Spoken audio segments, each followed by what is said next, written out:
मुंबई उपनगरातल्या टॉप 9 बातम्यांचा आता आढावा घेऊया। मुंबईमधल्या वरळीमध्ये हिट अँड रनची घटना। दुचाकीवरील दाम्पत्याला कारनं फरफटत नेलं। अपघातामध्ये महिलेचा मृत्यू, कार चालक पोलिसांच्या ताब्यात।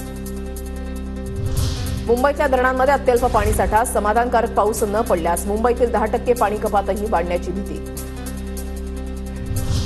कुलाबा वांद्रे मेट्रो 3 साठी जायकाकडून 4,656 कोटींचं कर्ज मिळणार। जायकाची वडाळा ते सीएसएमटी मेट्रो 11लाही कर्ज देण्याची तयारी। एमएमआरडीएचा धारावी अधिसूचित क्षेत्रामधील 2000 चौरस मीटर जागा धारावी रिडेव्हलपमेंट प्रोजेक्ट प्रायव्हेट लिमिटेडकडे हस्तांतरित करण्याचा निर्णय। प्राधिकरणाच्या बैठकीमध्ये प्रस्तावाला मंजुरी। ठाण्यामधल्या शहापूर तालुक्यामध्ये मुसळधार पाऊस। शहापूरमधील गुजराती बाग, चिंतामण नगर परिसरामध्ये पूर। भारंगी नदीचं पाणी शिरल्यानं अनेक गाड्या वाहून गेल्या, घरातही शिरलं पाणी। उल्हासनगरमधील रमाई उद्यानाची संरक्षण भिंत कोसळली। उल्हासनगरमधील कॅम्प नंबर 1च्या हर्षवर्धन नगरमध्ये घडली घटना, भिंत कोसळून घरांचं नुकसान। कल्याण नगर महामार्गावर खड्ड्यांचं साम्राज्य। खड्ड्यांमुळे वाहतूक कोंडीचा त्रास। लवकरात लवकर रस्त्याची कामं करण्याची वाहन चालकांची मागणी।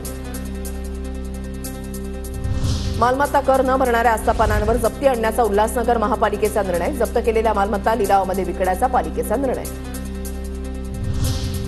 कल्याण ग्रामीण भागामध्ये 27 गावांचं विविध मागण्यांसाठी गावकऱ्यांचं उपोषण। पालिका पोलीस प्रशासनाची परवानगी न घेता उपोषण केल्याचा आरोप। पोलीस आणि पालिकेची कारवाईला सुरुवात।